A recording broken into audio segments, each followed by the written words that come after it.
The views and opinions expressed within the video content found on the Indie Comics Network are those of the speakers and do not necessarily reflect the views or positions of the Indie Comics Network or its sponsors.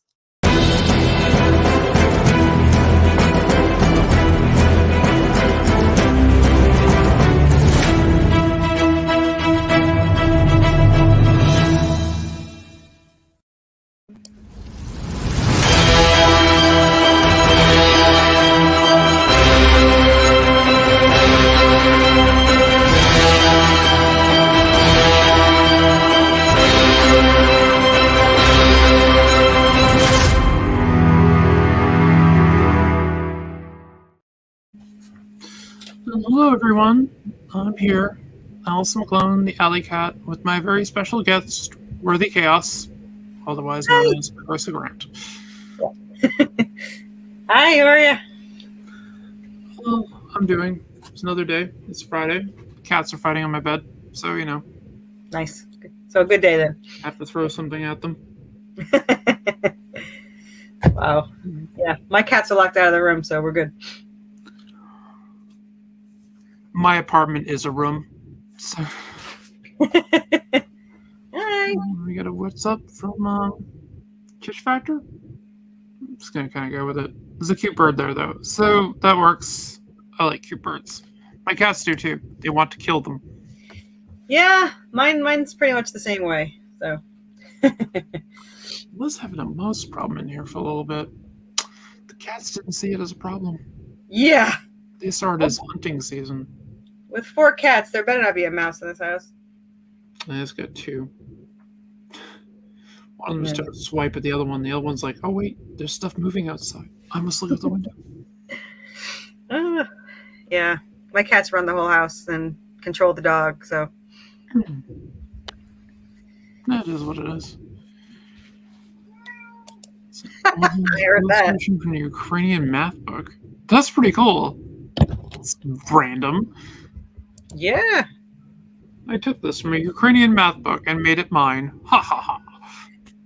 That's definitely random, but I can see me doing something like that, just seeing something and be like, mine now. Yeah, that's something I would do. Hopefully my camera stays okay, because for some reason it seems to be glitching, kind of. It's not too bad, but you look fine so far. Okay, good. Pinterest. I'm on Pinterest. All right then. Well, that works. I don't go on there. It seems too confusing for me. I use Pinterest a lot. Hi, Kitty. It's one of my places I go find reference photos for. Yep, yeah. This is good. He's my little pain in the ass. Aww. Cute, cuddly little bastard. He's like my show now. Yep. You'll probably hear mine cry outside the door eventually. He is the face of the second printing on an Alikat's comics production, where my logo has an orange cat, which represents my other cat. Yeah, I have an orange. My male is the orange. I have an orange, a black and white. No, just a black, and then a gray tabby and a calico. So. I don't know. Yeah. So we've definitely covered that you have cats and like cats. That makes you a perfect person to have on Alikat Comics. Yeah. We have on my TikTok. There's the Worthy Chaos cats, or the cats of Worthy Chaos. So you can see 2 of them on there. The black one that screams at me, and the calico that likes to paw at me and not let me write while it's trying to attack me, because I don't write in my nice office. No, I have to write on the couch. So there's a video of her. Yeah. This is like my studio area here. Yeah. I draw usually while facing the TV behind me a lot of the times on like a coffee, like a little TV tray type of table thing. I don't know why my writing routine is sitting on the couch with the computer on my lap and the TV on YouTube, but paused. I don't know why it has to be paused. I can't have sound or anything. So I don't know why it has to be paused, but that's my whole. Someone asked me what mind space do I get into, or what is my routine? My routine is pausing YouTube for 2 hours while I write. So those worst things you could be doing. What is with you? definitely. have been royal pains in the asses. Yep. Right. So, I have questions. Good. I probably have an answer. That'd be good. That'd be helpful. Yeah. If not, I'll make it up. I make up shit all the time. People think I'm smart. I don't know what it is, but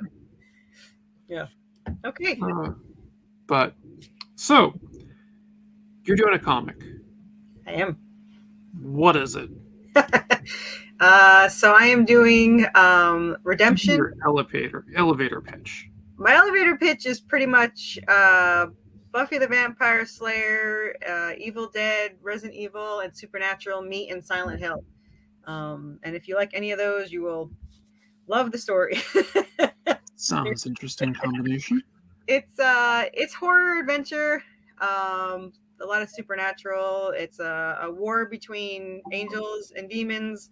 It's about soulmates that are together. Pretty much, it's a very complex story that makes it very hard for me to explain anything about it because it's such a long series. It starts off not boring at all, so it kind of jumps right to the horror on the second page, with a demon killing the main character, Seraphina's parents. So it starts off that way. Issue 1 is pretty much her finding out her brother is possessed by a demon killing her parents. He attacks her. She jumps out the window, tries to get away, calls her soulmate to not come to the house. He goes directly to the house, slips on her blood, gets arrested for the murder, and then they each thought the other was dead because she's hit by a car like 4 seconds later and in a coma for months. So that's just the first 4 pages. So so that happens. They're in they're separated for 10 years. They each think the other's dead. She trains as a supernatural hunter. He trains as an assassin.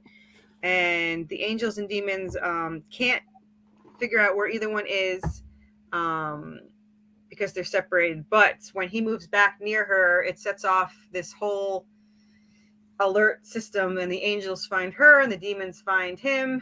And they set them up to meet up in Helltown where they're trapped. And there's hellhounds, ghosts, zombies, zombie mermen, zombie fight Anubis, all that fun stuff. To make them more unique, because why not? She is a descendant of angels and he is a descendant of demons, but they are not aware of it. But their fathers will stalk them throughout their lives and kind of torture them. So, yeah. I have campaign buttons, the black for demons and the white for angels, and I don't even know what side I'm on. So, because they're both kind of not I'm good. on my own. Yeah, on my own side. And they are too. They are soulmates who in each 100 years are reincarnated, and they have no memory of each other or anything. They just have an incredibly powerful pull towards each other. And once they meet, it sets off everything. And that's where their life pretty much goes to hell. So being together is pretty much what ruins their lives. To them, it's worth it. I feel bad for them. But in this life, they meet as teenagers, and then they're separated for the 10 years, and now they're stuck in Helltown. And issue 1 and 2 is pretty much them trying to get out of Helltown. But pretty much book 1, which is 7 issues, is pretty much them in Helltown. And these are all written. I wrote 5 novels with a co-writer, and so series 1 is about 5 novels, which makes it about 40 something issues when it's written. And I have 2 other series too. I have Damnation, which is the prequel, where you see where the father, the angel, and the other father, demon, how they met, how it started it all, and then how it just snowballed from there. And then you get to see each life, how it gets screwed up in each time period. So they go through being, Vikings and medieval times and all that funky stuff. And then the other one's a spin-off, which is Salvation, but that's not out yet. We wrote 25 issues for that, and we're still writing that. So We're Okay, focusing then. on Well, redemption. I would say you're dedicated. A little bit, yeah. We our quote is our story is life, and we are addicted to the obsession. So we're very passionate about our story. So, and the pre-launch that's up now in Kickstarter, which you could pretty much find just by searching Worthy Chaos. It's going to be for issues 1 through 3, and it's really amazing. 2 and 3 are already done. 1 is getting redone right now, so it's in the process and should be done in 2 or 3 weeks or so, right when we're about to launch. So it'll be all ready and set to go.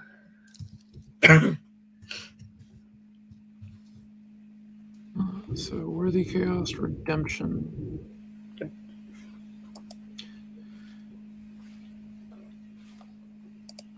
Okay, got that. Let's go into there. It's got the worst link. I have no idea how to shorten the links. There is a way. I've seen people do it, and I ask them every time, how do they have a short link? And they all say that's what Kickstarter gave them. So I'm going to have to figure it out for next campaign, because that thing is... Tiny URL. Oh, okay. Can I still do it? Yeah, you can put it through tiny URL, and then you could do it right through there. I mean, I just copy and pasted the link and threw it out there.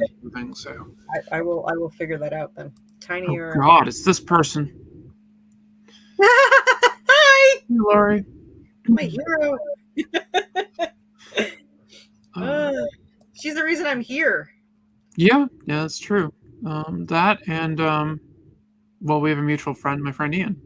Yeah, I met you through Ian and Laurie. So I saw you first when he was inking my variant cover. Yeah. And I think we were the only two really talkative on there. I love that. Everyone loves that cover. Ian's amazing. Thank you, Laurie. I appreciate it. She knows I love her. And hey, Sarah Elizabeth. Hope you're doing well. So that's actually a very... I can't even describe how many people love that cover. So I already told Ian that he is forced to do a variant cover in each book. So there'll be 5 variant covers from him. I told him to pick his monster. Sure, he won't complain. No, and he already picked his monster for book 2. It's going to be the giant salamanders. So either... I don't know which one he's picking yet, if he's picking the just the grotesque ones or the one in armor. So we will see what he picks. Oh, he's creative. We'll go with that. Well, he had his choice, because book 2, they're in a haunted asylum. They're trapped in there and they can't get out. And it's mostly ghosts, but there's salamanders, there's hellhounds, and Anubis is at the end because he's going to battle the hellhounds. So I'm actually excited. I thought about that yesterday. I decided to add that in. I was like, I need something with Anubis. He was in it, but he had nothing to do with the hellhounds. And then I was like, no, I think they would battle. So they're gonna battle. So when I said this is all written out, I add little fun things here and there. Well, that works. Yeah. I change things as I go a lot of the times. I mean, my outlines are loose when I call it. Well, my scripts, they're more of an outline I work off of. Well, I got the new cover yesterday for issue 1 with the first view of the new hellhound. It's actually more like a hell wolf. It is a mixture of a hell wolf and a dragon. And once I saw it, I was like, oh, this would be great against Anubis. So we're gonna use more of the hellhounds, and I'm hopefully gonna get a plushie of the hellhounds like I have Anubis, because I love plushies, and my plushie artist is like, oh, I can probably do that. I was like, well, it's a red scaled wolf with ram horns and a dragon tail, so we'll see how that goes. What brought you to comics? So originally, comics itself in general was my older brother, who now edits my comics, mostly to have his name in the book, I'm pretty sure. And he originally dragged me to the comic book store. My brother was not the typical older brother. He was very popular among his friends. He had a lot of friends, but for some reason he felt the need to drag his poor little sister around still, but for years. And he would drag me to the comic book store, and I was like, had to be like my older brother. So I'm like, oh, what can I get here, and the only ones I ever really were into were Ghost Rider and Dick Grayson. Anything Dick Grayson, starting from the 60s comics to Nightwing. I just loved him as a character. And then the original Ghost Rider and Danny the Ghost Rider. Danny Ketch. Yeah, and then Spirits of Vengeance was one of my favorite because I liked them together. And then Midnight Suns got a little crazy when I had all the comics put together, which was good, but then I had to buy all the other comics because that was how that worked. Yeah, that was the Lilith storyline. Yeah, it was a long time ago. So that got me into comics. What got me into writing was a Resident Evil commercial for Resident Evil 2, the video game. There was a commercial where a crocodile came out of the sewer to eat Leon, and that's apparently all I remember, all I cared about. So I went out, got PlayStation, rented the game, tried to play it, could not get Leon out of the fire. He just kept walking into the fire, and I was cursing out at this damn controller, threw it across the room, said, screw this. My older brother comes in, picks it up, starts playing like he's been playing his whole life, which he has. And then I kicked him out because I'm like, what the hell? So kicked him out, started playing, and then I pretty much played nonstop. No instructions, so I didn't know about auto aim. So I was mad about that when I bought the game, and I was like, does it auto aim? What? You didn't know that game auto aimed? Yeah. You just kind of turned the character and shot. Nope. It's been a long time since I played Resident Evil 2. Well, when you walk into a room, if you hit the auto aim, he'll go if there's something in there that you don't know about yet. So that would have been great to know. I don't remember. It's been a really long time since I played the game. It's been a long time, but I was obsessed with it. So that made me get into role playing. So I started writing, and I'm dyslexic. So it started out with one-liners. For 2 years, I one-lined characters. I was Claire. I was Claire Redfield for 17 years. And for the first 2 years, I was a one-liner. For the next 2 years, I was a para player. And then after that, I was a multi-para player. And I thought there was no way in hell I would be a novelaire. I even remember saying that it's too much writing. I don't know what you're writing, what's going on there, but I'm not even reading that. It's too long. Which is ironic because I actually read a lot of novels, so I don't know why that seemed too long. And then I met somebody that said, no, it's not that bad. You can do this. And then I started doing 1,000 word replies. And then I RP'd for 15 years before I met my co-writer. And then with her, we started writing like 5,000 to 8,000 word replies. So it went up a tiny bit. But I had the idea for the story about 17 years ago with the angelic weapon, which is this funky little thing. And I actually, I had actually quit role playing for a while due to, as always, drama on that stupid site. And I was cleaning out my room, found a jump drive, found the story and the idea for the weapon, and I was like, oh, that was a good idea. So I decided to go back to role play, but I refused to give anyone my role. I was like, no, you guys are great writers. I need something special, something sparking. And the first day I met Jessica, which is my writing partner, I said, do you want my role? And I said, I've never given a role out. Do you want my role? And she's like, I never take roles, but yes, I will. I want the role. So I sent her the starter, and then we wrote 700,000 words in 2 years. So we wrote 10 books, 10 novels. We're still writing every week. So we wrote a lot. That's pretty cool. Yeah, and I'll tell you, someone asked me the other day in an interview, they said, don't you guys butt heads? And I said, no, she's my soul writer. Like, we don't butt heads. We say an idea, and like 4 seconds later, we have chapters written on what we want to do and how we want to write this. And she writes for Draven, I write for Serafina, and it's just amazing how it works out. And the ideas we build up against it, and we've never once hit a snag on the ideas. So we still have 65 more ideas in our list that we're going to eventually do. So you decided you went from effectively a love of the Marvel Supernatural comics primarily and some Dick Grayson to Resident Evil 2 to role playing with somebody to deciding I'm going to make a comic book. Well, it wasn't planned, I can tell you that. We knew we couldn't release them as novels. They're in RP format, meaning she writes, then I write. Actually, I write, that she writes.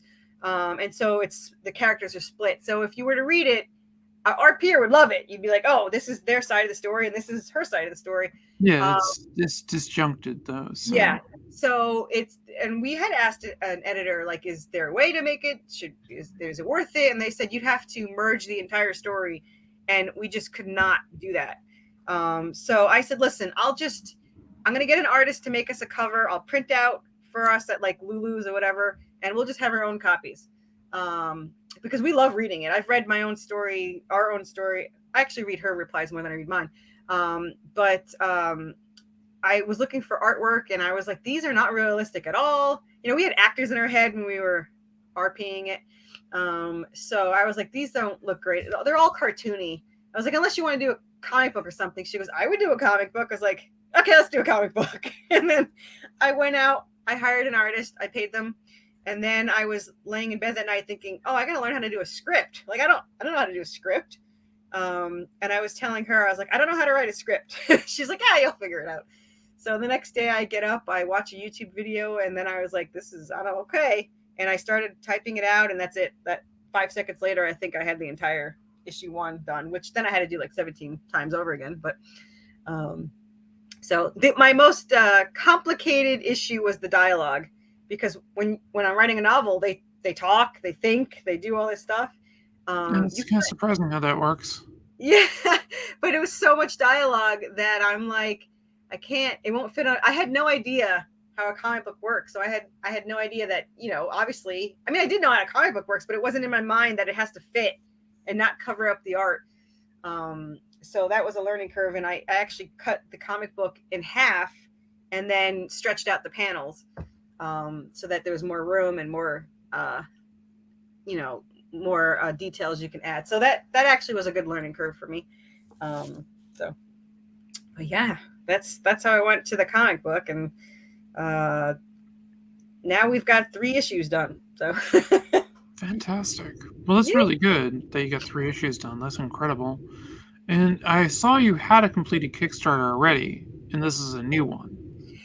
So my first Kickstarter was my first artist who kind of screwed me over. I lost about $3,000 in it. I paid them for an issue and a half to do the pencil, the ink, the color, and the lettering, and they only did the pencil.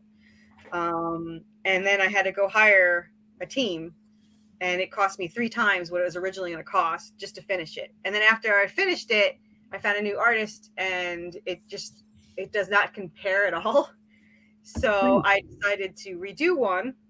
And so this Kickstarter is going to be all 3 new issues. And anyone that bought issue 1 from the first Kickstarter will get issue 1 free when they buy issue 2 in the new Kickstarter.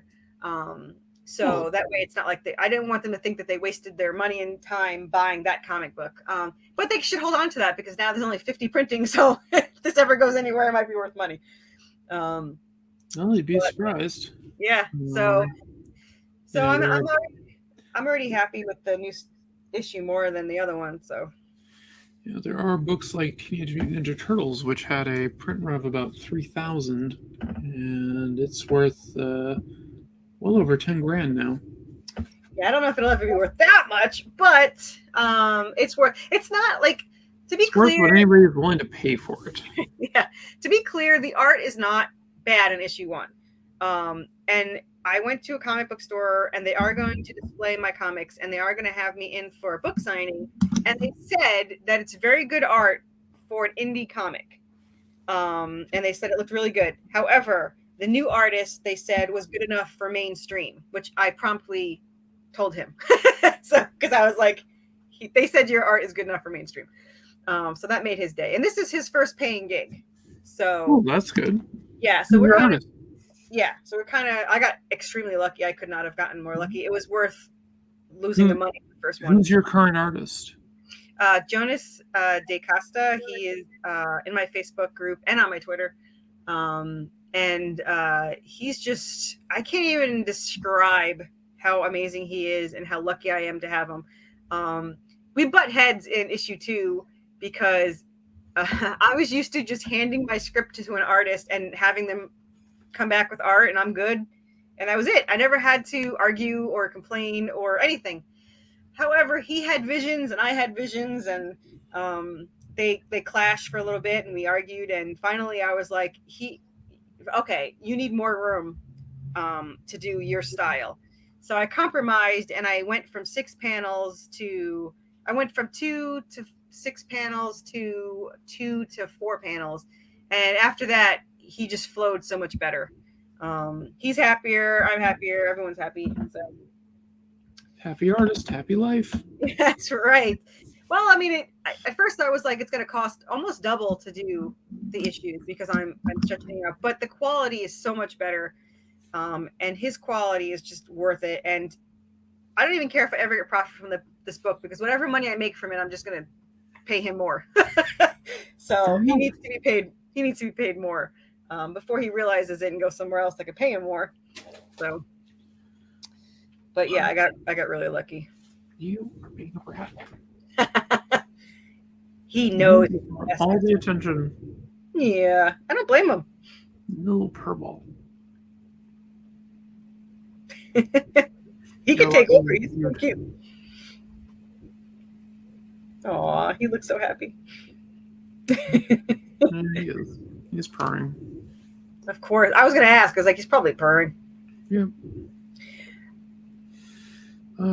This is one of the more typical things. I sit here to do something, and I have a cat. It's without question. It just happens. Yes. And absolutely, Lori. She says you get what you pay for, and damn straight. So, and also in each issue there is a Easter egg from either a horror video game, an urban legend, or horror movie. For book 1, when it's printed as a graphic novel at the end of this year, whoever can find them all first will get a 3D print of Anubis and a foil of one of the covers. So Lori's on the mission. So the only thing about that is I have to be careful not to tell her, because I want to tell her all of my Easter eggs when I write them down. But now I can't tell her anything. So. Yep. That's usually how it works. So, what's your favorite horror movie? My favorite horror movie, well, I have a soft spot for Nightmare on Elm Street 3 when they're in the mental institution. I think everyone has a soft spot for that one. Yeah. That's one of the best Nightmare on Elm Streets. I don't think it surpasses the first, but it is really good. It is the first one I saw when I was 6, and the first image I saw was him playing puppet with the veins. The marionette. Yeah, and I was watching from the stairs, and nobody knew I was watching. So that's a favorite of mine. I love most zombie movies. That's pretty much what I RP'd for 17. It was pretty much Resident Evil horror and zombies and all that. Hey, Flavion. Hi. So ours has in book 3 is almost entirely them trapped in a city with zombies. Oh. You want to show all the spoiler stuff and ruin it? Yes. Know this, Lori. Yes. I never minded getting spoilers, so it's so hard for me to not tell other people spoilers, because I'm so excited about everything that I just want to talk about it all. And my brother hates it the most, but he has to edit, so he's going to already know 1 through 7. So. Well, he doesn't have a choice if he's editing. It was his idea. He wanted to edit. Actually, he was against me. Don't ask me why. He was against me making the comic book. I said, you were the only one of that I thought would be for it. You've been collecting comics for 40 years. How are you not more excited about this? So I don't know why he was against it, but as soon as he read 1, he's like, so when do I get to read 2? I was like, I don't know if I'm going to give you 2. So yeah. Dream Warriors. Yeah. I will say this though, the Dawkins video for that is still amazing. So anyway, so yeah, he's into it now. He's like, he didn't want to wait for it, so but he's gonna have to wait to see it. So I've been sending him pictures. I sent him the picture this morning to do it. He was against me redoing one. He's like, you spent all this money. I was like, yeah, but I want my readers to love it as much as I do.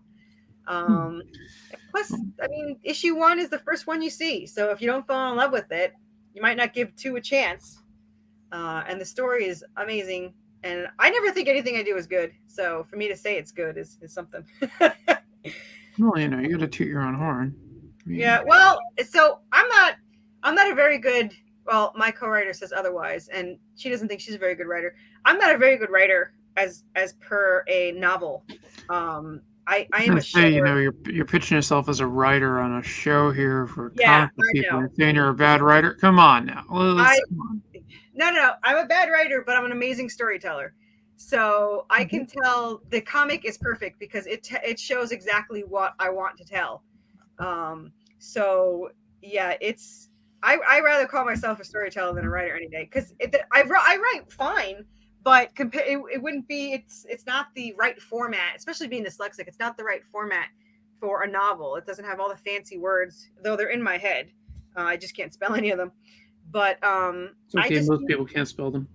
I don't even know how I know what all these words are. I have a huge vocabulary in my head, and I cannot, for the life of me, spell a quarter of them. But fortunately, I also have a thesaurus in my head, so I can just dumb down my own work sometimes just to be able to get my thought across. Because when I was a kid, the little spell checker machine that I had could not recognize the word I wanted. And Google can more than most. So... dreamt I had a chance. A very small comic book shop hidden in the city was going to hire me. That would be cool. Yes. And yes, I'm with Lori. Stop. You have to read it. It's different. The story is amazing, and I'm so proud of it. But it was definitely meant to be a comic book. I just didn't know it when I started writing it. I love the way it looks. I love the way it's coming to life. I love how excited people get when they read it.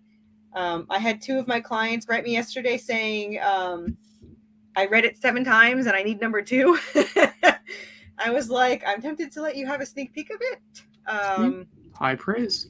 Yeah. Well, at first I was a little, so when I'm working with my clients, you can't just say, hey, I'm a horror writer. Would you like to see some guts and gore? So pretty much, yeah, they didn't mind it. So I had to find out who it is.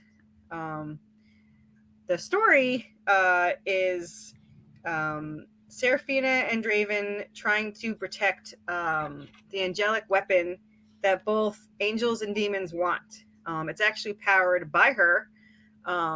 And her death is what activates it. So pretty much her father tries to activate it, and Draven's father, who's a demon, tries to activate it. So we have the angel side and the demon side both wanting that weapon that she holds, so that they can balance out the war of heaven and hell. There is a much bigger plot behind that, which Lori would tell me is a spoiler, and I'm not supposed to say. But it's not just over conquering heaven or hell. There's more. That's the hook. Now you got to read it. Yeah, there's a lot more behind the scenes. At first, when you first read it, it looks like it's just a regular 2 people caught in a hell town, a town merging with hell, and they're facing the hellhounds and the merman. These things happen. Everybody needs a vacation spot. Yeah. So that is how it starts, and it looks all chaotic. And thank you. So I will say issue 1 and 2 are very chaotic. It's a lot happening at once. It's nonstop through. And I've been said, oh, they go through each one. Thank you. It goes through each thing. They go from fighting hellhounds to fighting ghosts to fighting the zombie mermen to zombie Anubis. I'm kind of curious about that one. So...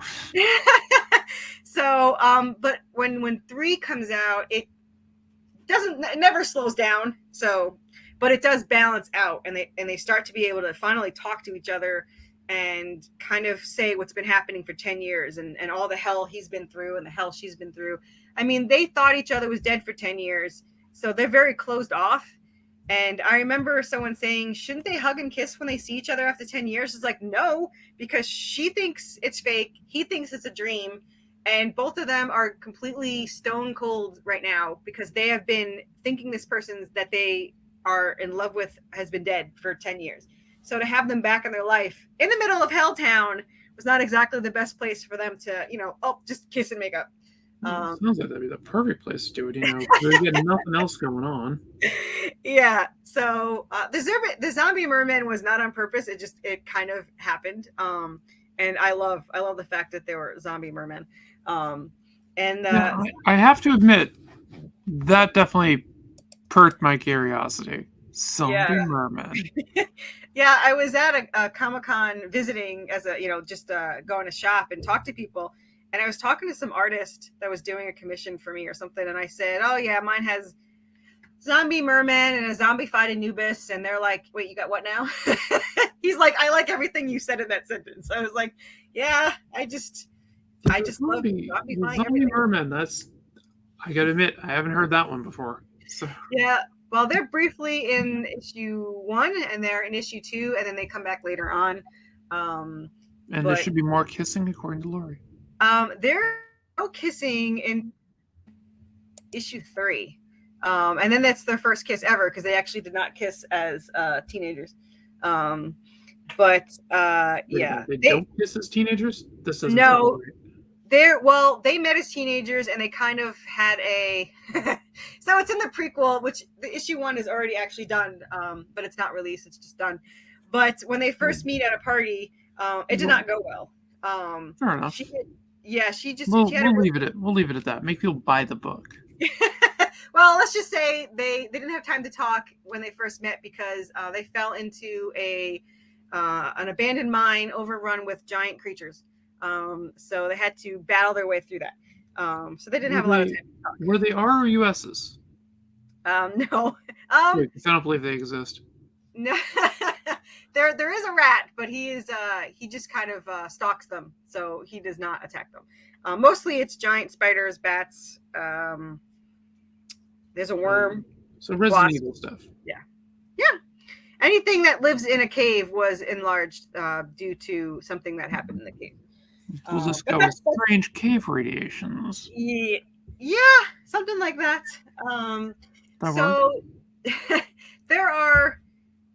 There's several bad guys or villains in this. Sometimes they're helpful, and other times they are horrible. We do torture our characters, unfortunately, for them. The main everybody's got to have a hobby. Yeah. So the main villain technically I have slavery in my comic. I mean, God, that's horrible. Granted, it's not a good thing in my comic either, but still. Yeah, I mean, pretty much the only ones that can be trusted are Seraphina and Raven, and even then, there's things going on that they don't know about that will screw them over a lot. But they'll come in contact with certain people that they won't know are trustworthy. They have certain people that they think are trustworthy and betray them. They have people that betray them and then actually become helpful. So it kind of goes back and forth, and you really don't know who to trust at all. Okay, but most of the time, they don't have a choice. So we got the basic story beats going that you have. You got your different cast of characters, and you got your twists and turns. Yeah. So that sounds good. That sounds very good.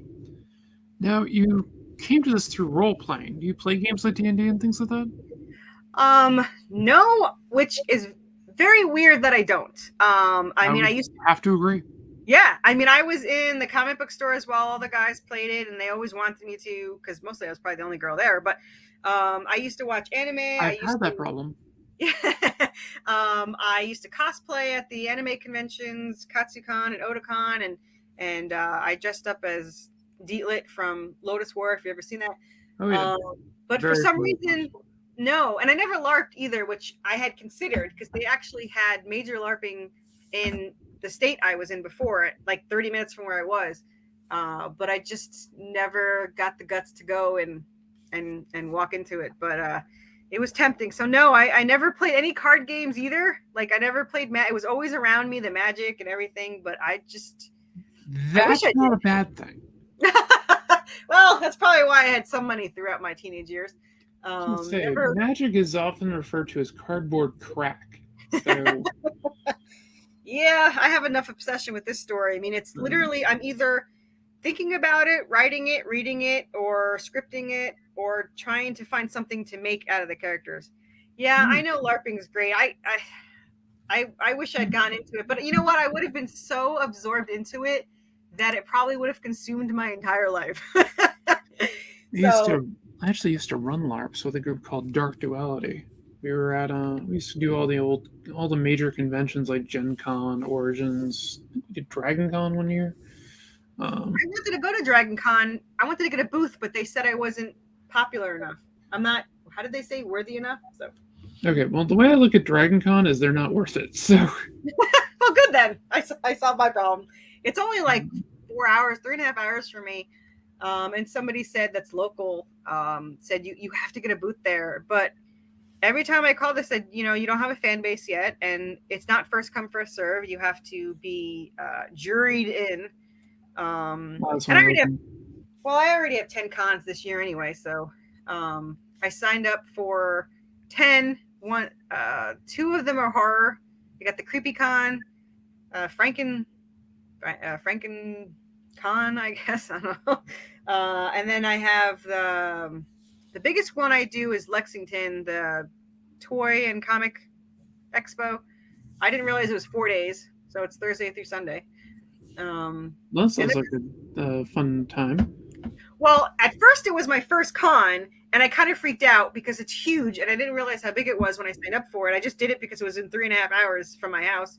And when I found out how big it is, I was like, I need to figure out how to set up a table and blah, blah, blah.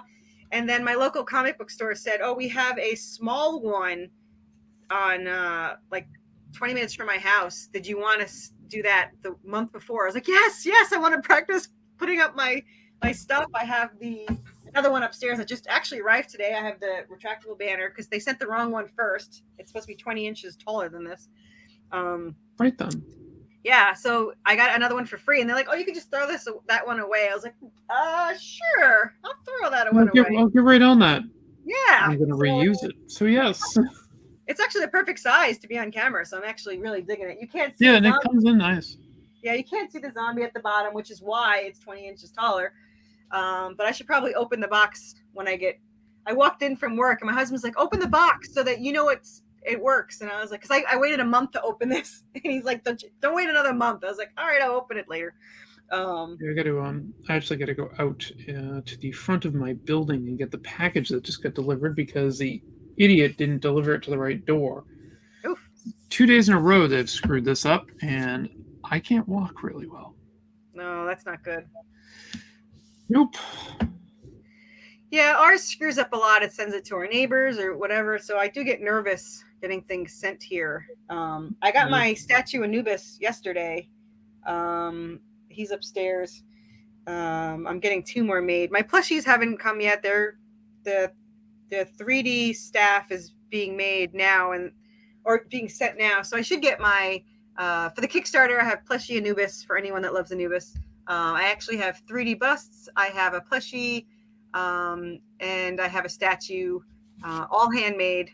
Well, I guess 3D printing wouldn't be handmade, but the plushies and the statues are handmade. So, so have you ever thought about writing something outside of your book you're working on, like a different kind of book or anything like that? No. I do RP with one other person from back in the day. So I write with them. That's where I used to live, Connecticut.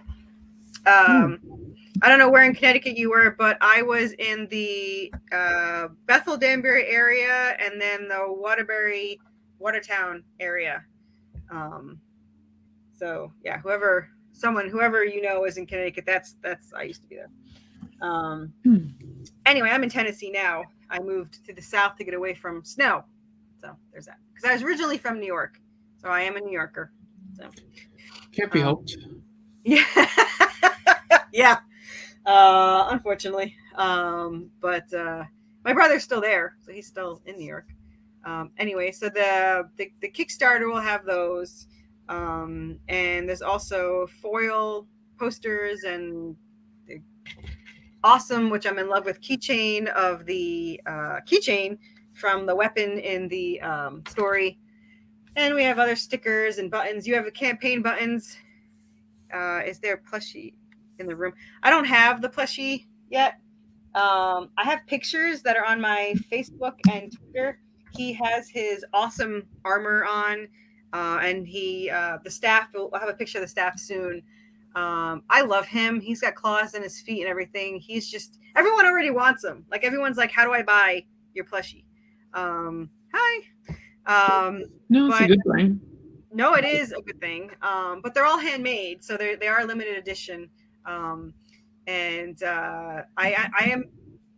You'll be able to get them first on Kickstarter, and if there's any left, which it sounds like there won't be, but if there's any left, they'll be on my website, worthychaoscomics.com. And I'll sell them there, and then I'll have them at the cons. If I'm allowed to have them at the cons, I'm going to sneak them in. You can have usually whatever you want at your at a con. No, so because if it's your stuff, you can have whatever you want. I'm not allowed to have T-shirts or hats because I'm not a vendor. I'm an artist alley. And so far, the only one I definitely can is Alabama, because I was forced to pay triple or double for a vendor booth because the artist booths were full. That's kind of weird, because usually if it's your product, if it's representing you, you can do whatever the hell you want. Well, it makes no sense because they say you can have keychains and buttons, but I didn't physically make those. So what's the difference between that's the point. It's like, I've done a lot of cons, and I know a lot of artists that sell T-shirts at their booths. Well, maybe they don't enforce it, but it literally says in the rules for at least 4 of them, no T-shirts or hats or nothing made directly from you. But these were handmade, so I'm gonna just tell them this is handmade. So yeah, you're probably fine. Yeah. Hey, Justin, how's it going? It's been a while since we talked. That's my juke joint. We go back to the Draw and Talk Discord server with Tyler Carpenter. Justin's a pretty decent artist himself. I'm sure he's better than decent. I drew for 1 year of my life, and then I never drew again. So, and it was actually really good. I just never picked it up again. I still do clay here and there, and I do want to mess around and try to make my weapon out of clay. That'd be cool. Yeah, and I wish. Well, I wish I could do Anubis out of clay, and I might play around with it because it would be a lot cheaper if I did it. But I used to be amazing with clay back in the day when I had access to a kiln. So now it's polymer clay. So anyway, so in issue 3, which is it'll be 1 through 3. In 3, you get to see the first appearance of her angel father and Draven's angel demon father. They're not going to be seen. We're going to see them, and we're going to hear them talk. But Draven and Sierra won't see them for a little while. They're kind of just manipulating the stuff in the background. So what's your end goal with all this? I mean, you got this huge spanning idea, which I gotta say, I'll give you credit because it's usually not a good idea to start with a massive story first. I heard I was watching videos and it says don't start with anything big. Just do like a 4-page comic, and I have 3 issues with 32 pages each. About I think issue 1 is 28 pages, and 2 and 3 are 32 pages. And I could not just go and do the nice cheap regular paper. No. I have to do the same thickness as the cover and super glossy. Because the art just deserves it. And everyone was saying, oh, you can do cheap, people will still buy it. And I was like, yeah, but it deserves so much more. And I know it costs more and it'll probably screw me in the long run, but it's so gorgeous. Trying to think of. So a lot of this is all about you being happy. I mean, it's your creation. You be happy with it. If you want to do it with the super expensive paper, go for it. I don't know if it comes out in the camera, but this is issue 2, looking all pretty and all that fun stuff. So That Oh, this is the and hard I just got. So as MD puts it, go big or go home. that's right. And I'm going to be totally honest. If I was a millionaire, these would be all made just because I want to see them. I do obviously want to share the story with people because it's such an amazing story. There's Anubis for the first time. He's absolutely, I love Anubis. He was supposed to be like, you know, when someone has a guest star in a show and then they said they were supposed to be a guest star and they're only there for one episode, and then they're suddenly a cast person. This is Anubis. Like, he started out as, he's just going to guide you like, thank you. He's just going to guide you like Pyramid Head did in Silent Hill and blah, blah, blah. But he is such a loved character that he's actually going to be through most of the series now. And in series 2, which was originally planned, he will become actually part of the story, much more of a centralized character. And there's a lot to him. He's just not, you know, a zombified Anubis. There's more to the background of poor Anubis. But yeah, he's my favorite character now. Well, Don't tell me other characters. There's nothing wrong with that. It's always good to have favorites. Yeah, well, he's got personality. Even better. Well, I can't wait to see him fight hellhounds because that's going to be awesome. So I want to see everything now. Like, I'm so glad my artist is fast because I want to see it all. Now, I finished script 7. Yet over the break for Christmas, I did script 6 and 7, which is book 1. So that's going to be the graphic novel. It's going to be 230 pages for the graphic novel when it finally comes out as a graphic novel. And I was just like, oh, I can't wait to see this scene or this scene. Oh, the ending is so cool. I can't wait to see it. So, yeah, I'm obsessed with my own story. So hopefully other people like it too. But either way, I'm finding a way to make this come out. If you're obsessed with your story, I think that's a good thing because it means you're into it. And you definitely enjoy promoting it. I'll point out I haven't had to really prod you for answers. Guess I don't shut up. There's that. Wasn't going to bring that up, but since you did, yeah, you don't shut up. But it's fine. That's why I had you on the show. Oh, good. It makes my life easier. I feel bad for my clients because I would start talking about this, and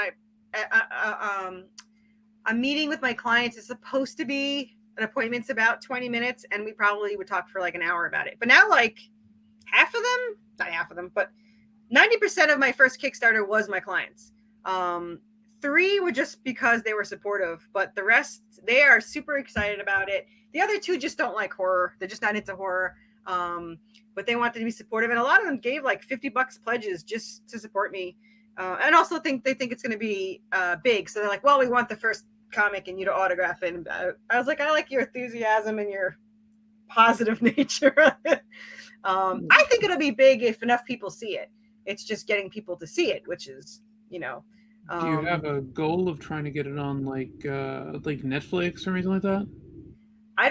This is going to sound horrible. I don't want my story to be screwed up. I would love to see a show, but I would have to have like almost full control of it. And I don't really see that happening. If I had my choice, like my absolute choice, it would be a rated R animated series because I would see my characters the way I want to see them. I can't have an actor quit on me. And you can see everything you want to see.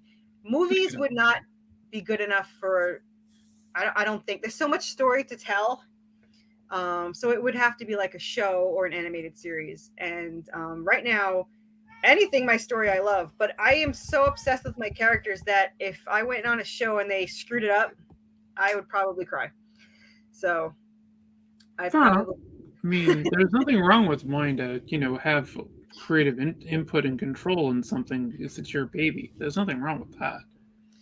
I mean, yeah, but it seems like Netflix and Prime will take a story and they'll change the source. I don't even care about like the way the characters look. I mean, I do, but it's more like they changed like the past and the personalities. Like, make a different story then.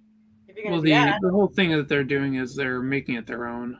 But then do your own thing. That's a very well. They bought it from you to do what they want with. That was the point. That's why I probably won't sell it to them. So. I said I got no problem with that. I worked in TV. I know how this shit works. Yeah, I'm probably going to get to the point where I'm going to literally learn animation and just make it myself.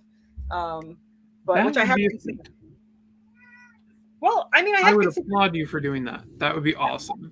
I have considered animating the comic. Probably at the end of the year or next year, I'm going to fully. There is a little clip. I didn't do it, but that's what made me want to do it. There is a little clip on my Twitter. If you go to Worthy Chaos or at Worthy_Chaos, there's a little clip of Anubis, and he is walking into the screen. And he picks it up his staff, and the staff's glowing, and he roars, and he's just awesome. Someone made it for me for free. This should have cost me like $500, and I could not have thanked this person enough. They just did it because Anubis was such a cool character. So yeah, so for them to do it out of nowhere was awesome. That is really good. I definitely approve, and I like that you stick to your guns about not wanting to see your idea change. Well, like I said, I could have released it as novels and not spent all this money on it, but it would have ruined the story. It would have ruined the characters. And when I originally started to release the comics, I really thought that, it was mostly for me. But I can't afford that for long. So hopefully it'll bring in enough to pay my artist, and then I'm happy. So, well, let's see. Do you have anything else that you want to show anyone before we kind of call it for the day? Unfortunately, I don't have my plushies. I don't have my statues, so I don't have anything else to brag about. But hopefully, next time I can show you. I'll definitely have you on again. That's not an issue. This is what I'm working on right now with my stuff. Awesome. You have such amazing skill. I'm jealous. Let's see. So this is Danny from the Last Sentinel, my character. Woohoo. And I started designing redesigning, I should say, a character that was going to be in the first arc, but now she's going to be in the second. This is Shadow. Awesome. I have to finish her up. But I can see her comic. Called A Girl in Her Shadow. Nice. And I'm getting towards the top of the hour. I do want to show off my trailer one more time before we call it quits. So bear with me here for a second, everyone. I'm just gonna subject you to this because, captive audience.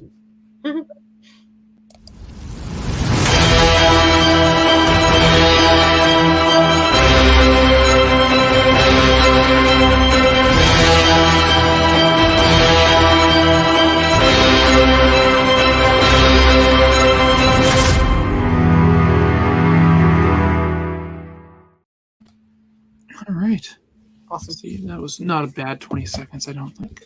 Oh, and so if anyone wants to, the pre-launch is now. You can search Worthy Chaos. It pops up. And it will launch Tuesday, January 17th. That is the link for it again? Yeah, I'm sorry about the long link. It's not that big of a deal. I just copied it off of Kickstarter. It's not a big deal. It's a link. I know, it just looks so ugly. But yeah, when I first launched the first one, I had 25 followers. Now we have 82. So we have a little bit more. Well, hopefully you can get a couple other followers from people here. I would love it if people followed. I would love that. I know I followed it, so thank you. I just double checked to make sure I had. So yeah, we have 83 followers now. So there you go. You got at least one other follower from the stream. More the merrier. But so where can people find you? So I am on Facebook. We have Worthy Chaos on Facebook. You can search there. I am on Twitter, TikTok. I am on Instagram. I'm not going to lie. I do not do a lot on there. I don't like the platform, and I know it's amazing, and I will learn it someday. But right now, I'm focusing on Facebook and Twitter the most. And also, I have a website, worthychaoscomics.com, where you can get the PDF for the original first one now for $5. And it shows the covers for the 1 through 3. If anyone wants to see the art for that, it's on there too. And I post a lot on Facebook and Twitter, so you can always see pages and everything, because as Lori says, I like to give it away too much. I've been careful not to give too much away, but I just want to show everyone everything. So it's okay. I got a mute button. Yeah, no, everyone needs it when I'm on. So, but yeah, so I'm on any of those platforms, and if anyone wants to ask questions or find me on there, I will talk way too long about my story. So Well, there's nothing wrong with that. You're allowed to sell your stuff. So one of the reasons I invited you on was to pitch your crap. I pitch my crap.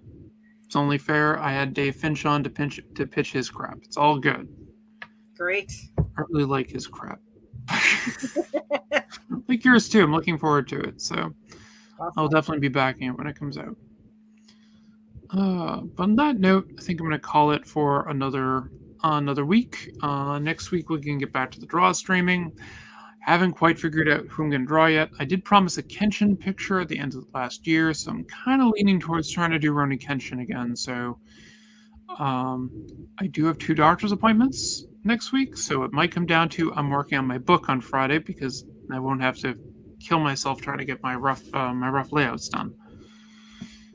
But on that note, I'd like to thank everybody for stopping by for this hour. Hope everyone follows, likes, and subscribes to Corissa's book.